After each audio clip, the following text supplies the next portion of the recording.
Bapak Ibu Saudara mungkin tahu tentang Alexander the Great ya.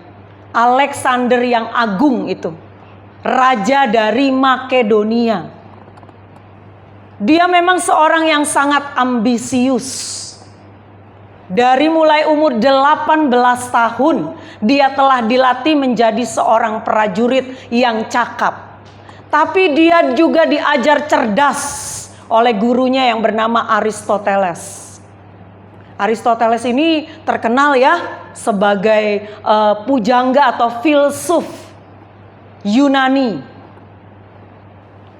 Dan ketika ayahnya Raja Filipus meninggal, maka Alexander menggantikan ayahnya. Dia dilantik menjadi raja pada umur 20 tahun. Dan pemerintahannya itu diwarnai dengan perang, dan perang. Sebab dia sangat berambisi menaklukkan wilayah-wilayah yang dianggap sangat kuat. Dia biasanya hanya membawa 35.000 pasukannya. Setiap kali dia menaklukkan musuh. Dan 10 tahun dia menaklukkan Media, Persia, Balkan, Babilonia. Dan 10 tahun pemerintahannya tercatat dalam sejarah. Dia mempunyai wilayah paling luas yang terbentang dari Lautan Mediterania di Balkan sampai India barat laut. Bayangkan saudara. Dan 10 tahun dia berperang, dia tidak pernah kalah. Tidak pernah kalah. Jadi betapa kemudian dia dijuluki Alexander the Great.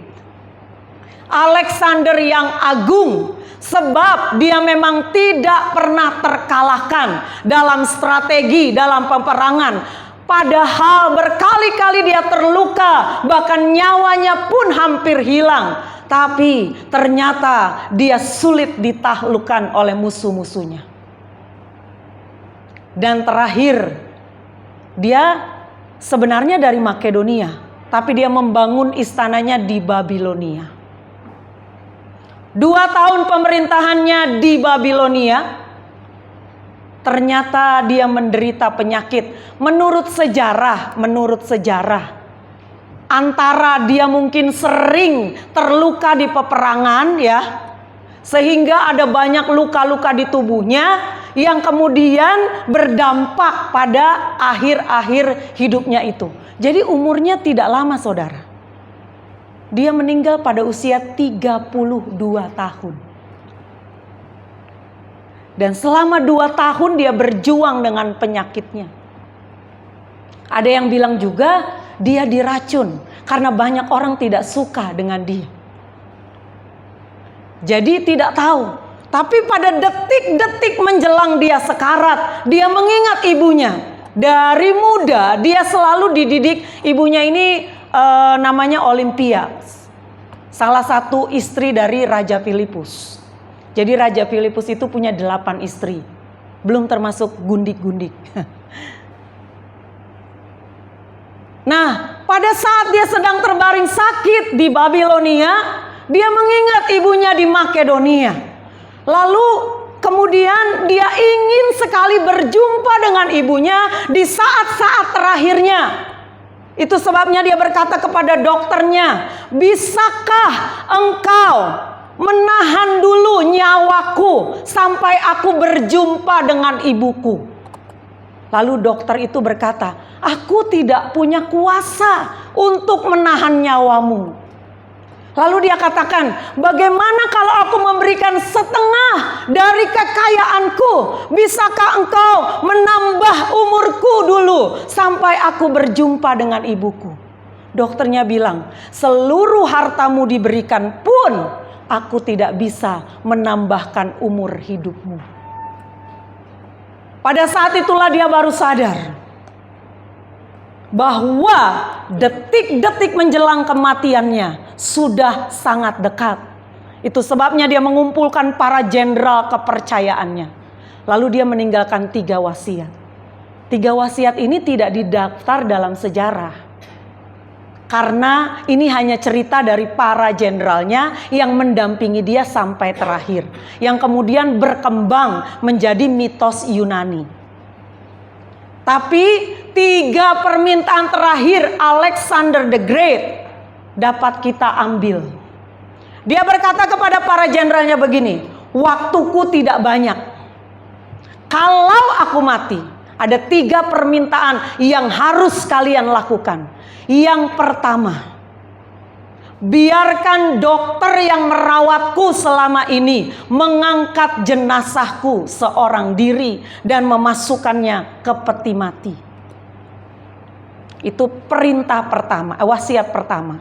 Lalu wasiat yang kedua, sepanjang jalan menuju kuburku, taburkanlah dari perbendaharaanku emas, permata, batu-batu mulia sepanjang jalan, mulai dari istanaku sampai ke pemakamanku. Lalu yang ketiga, ketika peti mati ditutup, biarkan kedua tanganku menjuntai keluar. Lalu jenderal-jenderal ini bingung. Yang mulia, kenapa permintaannya aneh sekali? Kami akan berusaha memenuhi. Tapi bolehkah kami tahu apa alasannya? Alexander the Great menjawab begini. Pertama, dokter di dunia ini sehebat apapun dia tidak bisa menyelamatkan manusia. Dia tidak bisa menambah umur hidup seseorang. Karena itu biar dunia melihat ketika aku dibawa oleh dokterku sendiri, dimasukkan ke peti mati. Sehebat apapun dokter, pastinya untuk mengobati Alexander the Great gak mungkin dokter sembarangan. Tapi sehebat apapun, dia tidak bisa menambah umurku, bahkan semenit pun tidak bisa. Lalu yang kedua, semua kekayaan, harta perbendaharaanku yang kupunya, kekuasaan yang kumiliki, semua akan tetap di bumi. Tidak ada satupun yang kubawa bahkan sampai ke dalam lubang pemakamanku. Makanya dia suruh taruh di sepanjang jalan. Artinya semua kita tinggalkan. Jabatan, gelar, kehormatan, harta kekayaan, apapun bentuknya akan tertinggal di bumi.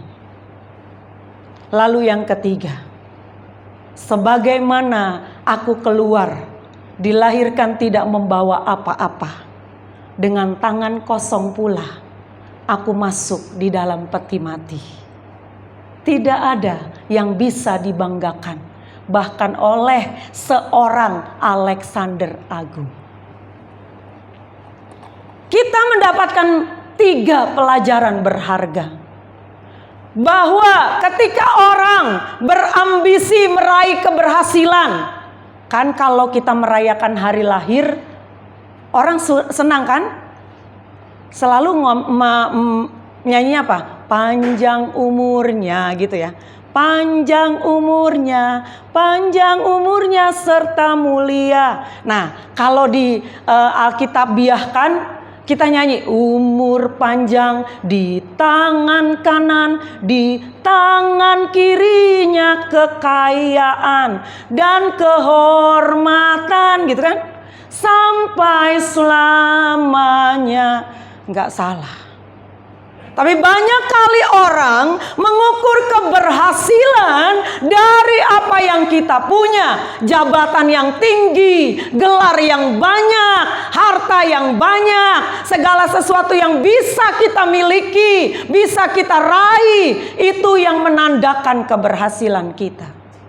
Tapi Tuhan memandang keberhasilan orang percaya dari sudut pandang yang berbeda. Kita buka dulu ayat Alkitabnya. Di dalam 1 Timotius pasal yang ke-6. 1 Timotius pasal yang ke-6 ayat 3 sampai 12. Tapi saya bacakan dulu ayat yang ketiga sampai yang ke-6. Jika seorang mengajarkan ajaran lain dan tidak menurut perkataan sehat ya. Kalau dalam terjemahan lain itu adalah perkataan yang benar. Benar yang absolut, sebab itu kebenaran Tuhan. Yakni perkataan Tuhan kita Yesus Kristus. Jadi perkataan yang sehat, perkataan yang benar adalah apa? Injil. Perkataan Tuhan kita Yesus Kristus. Dan tidak menurut ajaran yang sesuai dengan ibadah kita. Maka orang itu pasti memiliki karakter demikian. Ia adalah seorang yang berlagak tahu padahal tidak tahu apa-apa. Seringkali manusia gitu. Tahu sedikit, merasa tahu seluruhnya. Penyakitnya, nah ada penyakitnya nih. Kalau kita tidak menuruti perkataan sehat, yaitu perkataan Tuhan kita Yesus Kristus. Penyakit kita adalah mencari-cari soal dan bersilat kata. Semua pinter ngeles, nggak tahu ngelesnya di mana. Ngeles di mana? Di Gama. Ngeles di mana, saudara? Tapi kalau ditegur, kalau dinasehati, kalau diingatkan, kita selalu cari alasan dan bersilat kata. Adu argumentasi. Injil seringkali dibuat bahan untuk adu argumentasi supaya kelihatan kita adalah ahli Taurat. Supaya kelihatan kita berhasil menguasai Alkitab. Saudara, jangan biasakan kita menguasai firman Tuhan. Biar firman Tuhan yang menguasai hidup kita. Supaya kita nggak penyakit apa? Cari alasan, bersilat kata. Nah, kalau masih ada yang penyakit begini, saya nggak tahu. Mungkin di sini nggak ada, tapi di sana sini ada. Yang menyebabkan dengki. Nah, kalau orang suka cari alasan, suka sekali beradu argumentasi, suka sekali bersilat lidah, itu akan menyebabkan dengki, cedera. Cederanya itu biasanya bukan saja secara mental, tapi juga secara fisik. Lalu fitnah, curiga, percekcokan antara orang-orang yang tidak lagi berpikiran sehat dan yang kehilangan kebenaran, yang mengira ibadah itu adalah suatu sumber keuntungan. Kita itu harus mendirikan tegak di atas kebenaran perkataan Tuhan Yesus. Kebenaran firman, bukan kebenaran yang kita bangun menurut pikiran kita sendiri, menurut cara-cara tradisi yang sudah kita lewati. Itu bukan kebenaran Tuhan. Supaya apa? Supaya kita jangan penyakit ini loh. Pikiran kita itu jadi tidak sehat. Curiga, apa-apa curiga. Apa-apa, wah jangan-jangan ini begini. Jangan-jangan itu begitu. Lalu kemudian sebar fitnah, cerita sini sana, hal yang belum tentu kebenarannya. Kita semua jadi orang buta. Tahu orang buta? Orang buta, di satu restoran ada pengamen buta. Dia nyanyi lagu, bintang kecil katanya, di langit yang biru katanya, amat banyak katanya. Orang-orang nanya, kenapa kamu pakai katanya? Lah kan saya buta. Katanya bintang kecil, katanya bintang ada di langit, katanya langit biru, katanya bintang banyak. Nah, itu yang suka memfitnah, bergosip gitu. Katanya si A, si B begini, begitu, begini. Begitu dia ngomong ketemu B, katanya si A begini, begitu. Udah. Terus curiga, pikiran kita dipenuhi dengan kecurigaan. Lalu di sini dikatakan kehilangan kebenaran, yang akhirnya ketika kita datang beribadah itu kita anggap, wah, kalau kamu ibadah ya setiap minggu, jangan lewatkan setiap minggu. Atau mungkin ada acara-acara, nanti kamu diberkati, ayo ke gereja supaya usahamu maju, supaya daganganmu laku, gitu kan. Ayo ke gereja, hutangmu nanti lunas. Emang dengan duduk di gereja hutang kita lunas? Ayo ke gereja. Kalau konsep kita ketika kita datang kepada Tuhan, di dalam setiap ibadah kita hanya untuk mencari keuntungan bagi diri kita sendiri, supaya diberkati, supaya hidup kita nyaman-nyaman saja, supaya kita bahagia selama-lamanya di bumi. Gak usah datang ke gereja, gak usah datang sama Tuhan. Saudara bisa datang ke Gunung Kawi, minta kaya. Katanya orang-orang, nih katanya juga, saya jadi kayak orang buta ya.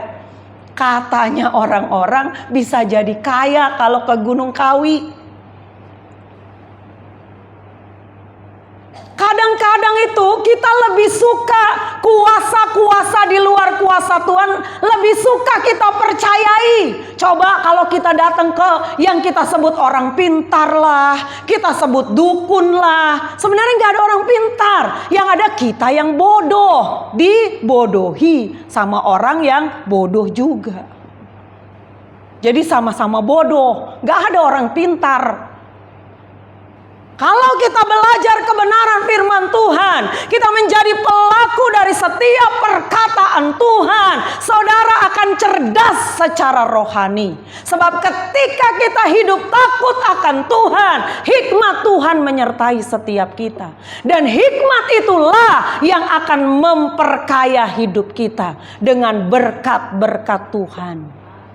Hikmat itulah yang akan memelihara hidup kita. Mungkin kita tidak sekaya orang-orang di luar sana, tetapi kita merasa cukup. Perhatikan ayat selanjutnya. Memang ibadah itu kalau disertai apa? Rasa cukup, memberi keuntungan besar. Jadi ibadah bukan hanya sumber keuntungan, tapi ibadah itu memberi keuntungan besar. Tapi kalau engkau sudah merasa cukup. Masalahnya manusia itu datang pada Tuhan karena merasa benar apa betul? Apa jawabannya? Kurang, Tuhan aku kurang sehat.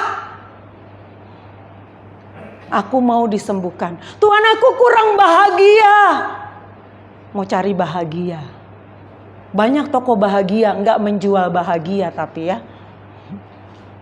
Tuhan aku kurang bisa mengampuni, kurang bisa melihat keberhasilan orang lain, kurang bisa menerima kenyataan, ya enggak?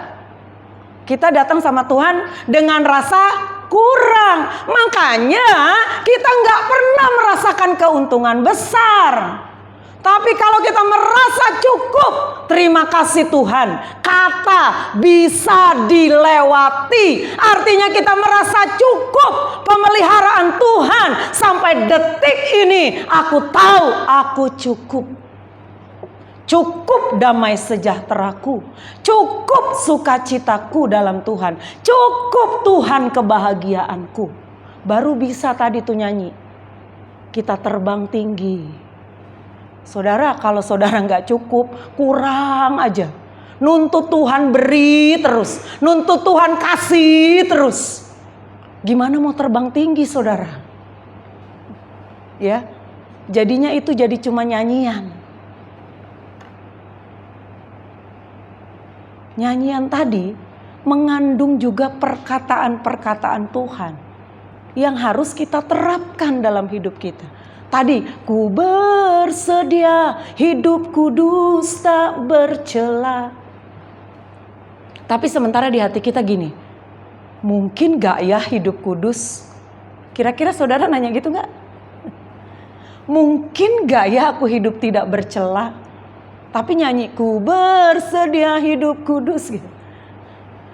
Hidup kudus itu dimulai di dalam Ibrani dikatakan, usahakanlah hidup damai dengan semua orang dan kejarlah kekudusan. Makanya kita harus menerapkan perkataan Tuhan sehingga tidak ada lagi itu yang namanya fitnah, tidak ada lagi itu dengki, tidak ada lagi penyakit bersilat kata, tidak ada lagi cari alasan. Gak mungkin lah Tuhan kudus, aduh Tuhan hidup di dunia ini udah capek Tuhan. Orang jujur itu gak pernah kaya Tuhan, iya kan? Orang jujur itu selalu dilecehin. Orang tulus itu selalu dimanfaatin. Gak apa-apa saudara. Kan Tuhan yang melihat, ya kan? Selama kita melakukan apa yang Tuhan katakan, Tuhan pasti membela kita. Tadi kan kita bilang, perlindungan kita Tuhan.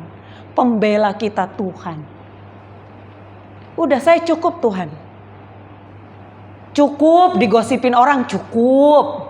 Cukup difitnah orang, cukup ya. Cukuplah dijelek-jelekin orang, padahal gak usah dijelekin juga saya udah kadang-kadang jelek sendiri gitu ya. Cukup semuanya dan saya cukup diberkati Tuhan.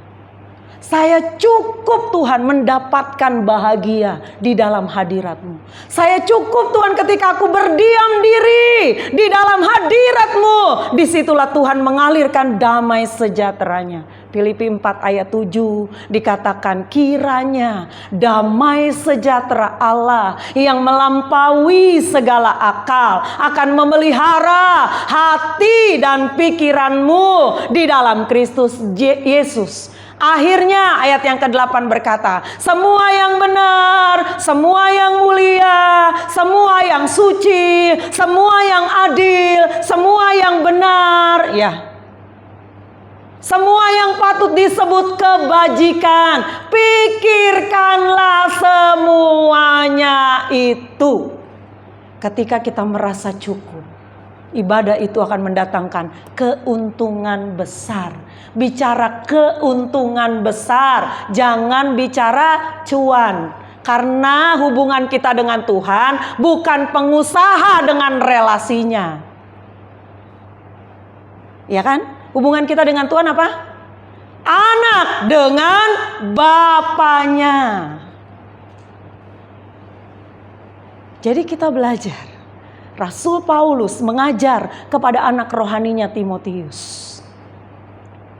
Ibadah itu harus disertai rasa cukup dulu. Kita bersyukur dulu. Bersyukur untuk segala berkat pemeliharaan Tuhan. Bersyukur untuk nafas kehidupan. Bersyukur masih diberi sehat sampai tahun ini. Bersyukur masih diberi tempat untuk beribadah. Bersyukur masih bisa berjalan dari rumah ke tempat ibadah.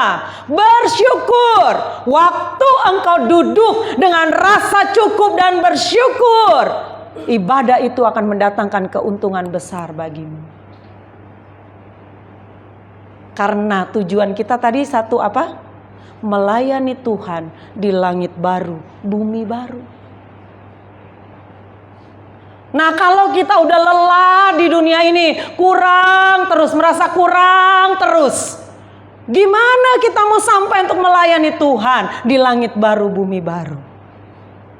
Nanti di sana baru tidak ada air mata, tidak ada duka cita, tidak ada dosa. Waktu masih di dunia, kita masih harus berjuang, mengalahkan kedagingan, mengalahkan keinginan dosa, mengalahkan percintaan dengan dunia. Kita masih harus berjuang. Gak apa-apa saudara, Tuhan gak pernah tinggalkan kita kok. Dia menyertai perjuangan kita. Percaya? Tadi kan dibilang, gak ada yang kuingini selain berjalan bersama Roh Kudus. Berjalan bersama Roh Kudus itulah tempat nyamanku. Mau tantangan sebesar apa, mau batu sebesar apa, badai sebesar apa, selama kita berjalan bersama Roh Kudus, disitulah tempat nyaman kita. Kita lanjut. Sebab kita tidak membawa sesuatu apa ke dalam dunia, dan kita pun tidak dapat membawa apa-apa keluar. Seperti pelajaran Alexander the Great tadi. Kita nggak bawa apa-apa, ya. Sampai dia bilang kasih keluar supaya mereka semua lihat. Apa yang kuraih selama ini, nggak ada yang kubawa mati. Apa yang kuperjuangkan selama ini, tidak ada yang kubawa mati. Makanya seringkali manusia itu mati-matian berjuang untuk sesuatu yang akan kita tinggal mati. Tapi tidak mati-matian berjuang untuk yang bersifat kekal. Kalau sudah asik dengan dunia, dipikirnya kita tidak akan meninggalkan dunia ini.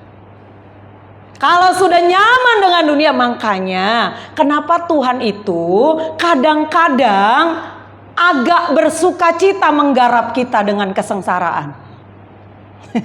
Kenapa saya katakan gitu? Karena manusia tuh begitu. Biasanya begitu mentok, gak ada jalan keluar, kiri kanan depan belakang, bawah juga gak ada jalan keluar, baru nengok ke atas. Bener gak? Nah itu manusia. Makanya Tuhan bilang gak apa-apa deh, gue izinin. Sampai di mana lu? Ayo.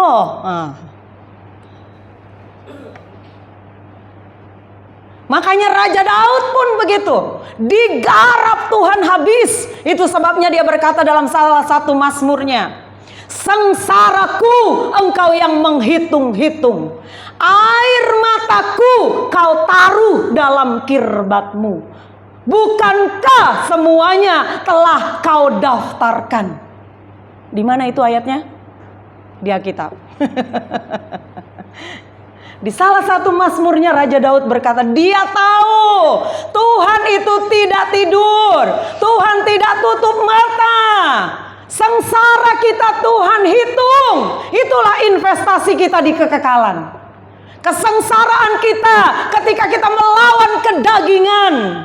Kesengsaraan yang kita rasakan ketika kita diperlakukan tidak adil. Kesengsaraan yang kita rasakan ketika kita selalu disalahartikan oleh orang lain, tapi kita harus mengampuni. Itu sakit saudara, sakit. Makanya untuk pengampunan dosa saya dan saudara, Tuhan juga melalui kesengsaraan di atas kayu salib. Itu sakit saudara, bayangkan. Ketika Tuhan di atas kayu salib dipaku, dimahkotai duri, ditusuk lambungnya. Apa enggak sakit saudara? Itu hanya demi sebuah pengampunan. Jadi kalau saudara mengampuni orang lain belum sampai berdarah-darah, belum sengsara saudara. Ya. Makanya kalau kita ngomong udah kok, saya udah mengampuni orang itu, kadang-kadang gak semudah yang kita ngomong. Bener gak saudara? Gak semudah itu. Benar-benar harus rasa sakitnya. Seperti lambung kita tuh ditusuk. Lambung itu dekat dengan hati. Kayaknya hati kita rasanya tertusuk-tusuk, tapi kita harus mengampuni. Itu paling berat. Makanya Tapi itu investasi kita. Karena sengsara kita itu Tuhan yang menghitung. Air mata kita, Tuhan memegang kirbat bagi setiap kita. Kirbat itu menampung air mata saudara. Air mata saya. Dan dikatakan di situ, bukankah semuanya kau daftarkan? Jadi investasi saudara. Investasi. Nanti semua digantikan di kekekalan. Sampai sini masih mau berjuang? Ini baru 1 tahun saudara. Masih belajar jalan. Ya enggak? Masih belajar jalan. Masih kadang-kadang jatuh. Ya enggak? Mungkin baru merangkak kali 1 tahun ya. Enggak apa-apa saudara. Air mata saudara ada di kirbatnya Tuhan. Sengsara saudara mengiring Tuhan. Tuhan daftarkan. Tuhan gak lupa. Mungkin kita sudah lupa, tapi Tuhan gak pernah lupa. Itu investasi kita. Ingat aja, saya gak bawa apa-apa ke dunia. Kalau satu saat Tuhan panggil saya juga gak akan membawa apa-apa. Ya, kalau saudara punya tanah hektaran luasnya, sertifikatnya dibawa ke peti mati? Enggak. Saudara punya asuransi preminya, nanti dapatnya miliaran, dibawa gitu buku asuransinya? Enggak. Yang nikmatin yang siapa? Yang hidup. Ya, yang hidup. Kita itu kadang-kadang suka lupa kalau hidup di dunia itu tidak abadi. Kalau hidup di dunia itu sementara. Kalau kita menikmati kebahagiaan, kenyamanan, kita maunya selama-lamanya. Tapi kalau nikmati sengsara, nikmati yang tidak senang, maunya cepat hilang, ya enggak? Padahal hidup di dunia sementara. Masalahmu juga sementara. Jadi kalau harta kekayaan apapun yang kita miliki, jabatan, kehormatan apapun tidak kita bawa mati, masalahmu pun tidak kamu bawa mati. Jadi masalah kita pun sementara. Gak ada yang abadi. Jadi tidak ada masalah yang tidak terselesaikan. Kalau enggak saudara enggak bisa ngalamin dong. 1 Korintus 10 ayat 13. Ada yang tahu ayat ini? Pencobaan-pencobaan yang kamu alami hanyalah pencobaan biasa, kata Tuhan. Tidak akan melebihi kekuatanmu sebagai manusia. Karena apa? Karena pada waktu kamu dicobai, pada waktu kamu menghadapi pencobaan-pencobaan itu, Allah telah, perhatikan, Allah telah menyediakan jalan keluar supaya kamu mampu menanggungnya. Kenapa kita seringkali bilang masalah gak selesai-selesai, saya gak ngelihat jalan keluar? Karena kebanyakan kita taruh masalah di sini, benar gak? Di pikiran. Sehari dipikirin, 2 hari dipikirin, sampai berbulan-bulan dipikirin. Lah emang kalau dipikirin aja kelar saudara? Ya enggak lah. Ketemu masalah dikit, ngomel dulu paling banyak. Ya enggak? Komen dulu paling banyak. Komplain dulu paling awal. Ada di sini. Makanya gak jarang orang jadi stres, depresi, frustasi, dan sejenis sisi lainnya. Makanya kalau punya persoalan, biasakan kita itu di Tuhan modal dengkul. Jangan taruh masalahmu di sini, taruh masalahmu di dengkulmu, berlutut di hadapan Tuhan. Ketika engkau berlutut di hadapan Tuhan, setiap saat katakan bukan begini, Tuhan ini masalahku, cepat angkat Tuhan, tolong aku lihat jalan keluar. Jangan saudara. Tuhan, aku tahu ada masalah, tapi aku tidak mau masalah itu membuat aku tidak mempercayai Engkau. Aku tidak mau masalah itu membuat aku mencurigai Engkau. Masalah itu tetap ada. Tapi aku tukar ya Tuhan. Aku tukar dengan damai sejahtera-Mu. Aku tukar dengan sukacita-Mu. Aku tukar Tuhan dengan perkataan-perkataanmu yang menyegarkan jiwaku. Saat itu saudara, Tuhan akan berikan hikmat. Makanya kan Yakobus bilang, Yakobus pasal 1, berbahagialah jika kamu mengalami berbagai-bagai pencobaan. Dan Yakobus tidak mengajarkan datang sama Tuhan minta supaya satu-satu dibukakan, bukan. Kalau di antaramu ada yang kekurangan hikmat, mintalah kepada Tuhan.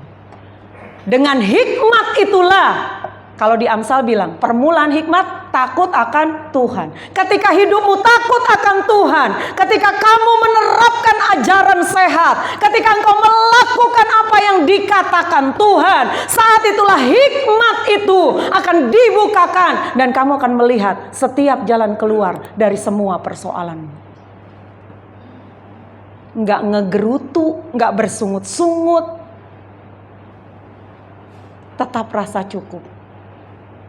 Nggak apa-apa Tuhan, masalah itu ada. Tapi berjalan bersama Roh Kudus, nanti tahu Tuhan pimpin arah langkah kita. Ini yang harus kamu lakukan, ini yang harus kamu lakukan. Saya bisa ngomong begini karena saya alami, saudara. Dan saya sudah buktikan, satu-satunya pribadi yang tidak pernah mengecewakan dalam hidup saya hanya Tuhan. Berharap dan bergantung pada manusia, kita akan mudah kecewa. Sehebat apapun orang itu, luar biasa apapun orang itu, setinggi apapun jabatan orang itu, suatu saat dia pun akan mengecewakan ketika saya mengandalkan dia. Tapi waktu saya menaruh harap saya, makanya Tuhan bilang Yeremia 17 ya, ayat 7, diberkatilah orang yang mengandalkan Tuhan dan menaruh harapnya hanya kepada Tuhan. Saya teruskan, nanti saudara tidur lagi. Oke, asal ada makanan dan pakaian, apa saudara? Cukuplah. Masalahnya, terutama ibu-ibu, ini saya sendiri nih, makanya saya bisa ngomong. Pakaian itu 3 lemari gak cukup. Setiap kali mau pergi ibadah atau mau pergi kondangan, aduh saya gak punya baju. Nah itu yang di lemari apa? Onde-onde. Jadi kita bersyukur apapun asal ada makanan pakaian cukuplah. Artinya sebenarnya kehidupan yang kita jalani itu gak sulit-sulit banget. Tapi yang menjadikan kita sering kali menghadap kesulitan adalah gaya hidup. Karena kita ingin seperti orang lain. Aduh itu yang lain-lain kok bisa ya makan di restoran ini, apalagi Instagram, TikTok. Aduh itu ya yang namanya mengiklankan resto di sini, resto di situ. Wah semua sudah datang ke situ. Ini tuh ya nikmatnya. Ini kalau dimakan di mulut pecah gitu kan. Banyak banget itu. Sampai kita kayaknya ngeces gitu, kepengen gitu. Nah itu gaya hidup yang menjadikan kita sulit. Kalau hidup ini kita jalani menurut apa kata Tuhan, itu nggak terlalu sulit kok saudara sebenarnya. Seringkali kita cari masalah itu karena kita melihat hidup orang lain. Karena kita dengar apa kata orang. Akhirnya kita menghadapi berbagai macam kesulitan. Jadi asal ada makanan pakaian apa saudara? Cukup. Karena kita datang gak bawa apa-apa, pulang pun gak bawa apa-apa. Tapi apakah menjadi kaya itu dosa? Enggak. Menjadi kaya tidak dosa. Bisa saudara menjadi kaya raya juga tidak dosa. Tapi dibilang di sini, mereka yang ingin kaya. Nah, mereka yang ingin kaya, itu kata Tuhan malah terjatuh dalam jerat. Ke dalam berbagai-bagai nafsu yang hampa dan yang mencelakakan, yang menenggelamkan manusia ke dalam keruntuhan dan kebinasaan. Karena akar segala kejahatan ialah cinta uang. Sebab oleh memburu uanglah beberapa orang telah menyimpang dari iman dan menyiksa dirinya dengan berbagai-bagai duka. Jadi mengejar mati-matian apa yang akan kita tinggal mati. Ya ini jadinya. Banyak orang menghalalkan segala cara yang akhirnya menyiksa dirinya dengan berbagai-bagai duka. Kita sedih kalau tidak bisa memiliki ini. Kita sedih kalau mobil kita bukan BMW, ya. Padahal BMW banyak bajai merah warnanya. Udah naik aja itu BMW, saudara. Kita sedih kalau di tabungan kita sisa tinggal 2 digit tabungan kita. Kenapa enggak 6 digit ya? Akhirnya kita jatuh dalam berbagai-bagai duka. Uangnya tidak salah. Sebab uang itu harusnya bukan majikan kita. Majikan kita itu Tuhan. Uang itu harus jadi budak kita. Uang itu harus kita peralat. Bukankah uang itu alat tukar? Tuhan yang harus jadi majikan kita. Tuhan yang harus menguasai kita. Bukan uang. Makanya uangnya tidak salah. Tapi cinta uang itu yang menjadikan kita menyimpang dari iman. Itu yang menjadikan kita jatuh dalam jerat dosa. Gak bisa keluar. Semua di kantor korupsi, Bu. Masa saya gak korupsi? Ya mereka mah bisa korupsi MM-an. Saya mah juta-juta lah. Gak bisa, saudara. Ya. Wah, semua orang korupsi waktu. Mereka kalau misalnya datang telat, tinggal telepon temennya, absenin ya, supaya uang makan siang, jatah makan siang gak hilang. Itu korupsi waktu, kecil, saudara. Tapi di sini dikatakan, tapi kamu, hai manusia apa? Manusia Allah, godly man. Kamu, saya dan saudara, manusia Allah, jauhilah semuanya itu. Ya, 1 tahun belajar merangkak, ayo jauhi. Jauhi semua yang membawa kita kepada jerat. Jauhi semua penyakit bersilat kata, cari-cari soal, fitnah dan sebagainya. Ayo lari, tinggalkan itu. Tapi Tuhan bilang apa? Kejarlah keadilan, ibadah, kesetiaan, kasih, kesabaran dan kelembutan. Nah, bertandinglah dalam pertandingan iman yang benar dan rebutlah hidup yang kekal. Untuk itulah engkau telah dipanggil dan telah engkau ikrarkan ikrar yang benar di depan banyak saksi. Tadi kita sudah ikrar, Tuhan ku pegang janjiku setia sebagai sahabatmu, senantiasa bersama menunaikan tugas Bapa. Selesai akhirnya bertanding dalam pertandingan iman yang benar. Iman yang benar. Jangan imanmu berkata seperti yang banyak diajarkan oleh ajaran-ajaran tidak sehat. Kalau kamu mau tanah di sebelah jadi milikmu, injak itu nanti jadi milikmu, gitu. Kalau kamu mau punya mobil mewah, pegang dalam nama Yesus, tahun ini jadi milikku, gitu. Itu bukan bertanding dalam iman yang benar. Jangan berkata tidak ada yang mustahil bagi Tuhan. Memang tidak ada yang mustahil bagi Tuhan. Tapi harus dalam koridor kebenaran. Harus sesuai dengan ajaran sehat, yaitu perkataan Tuhan kita, Yesus Kristus. Jadi, happy birthday. Selamat ulang tahun. Selamat bertanding dalam pertandingan iman yang benar. Dan rebutlah apa?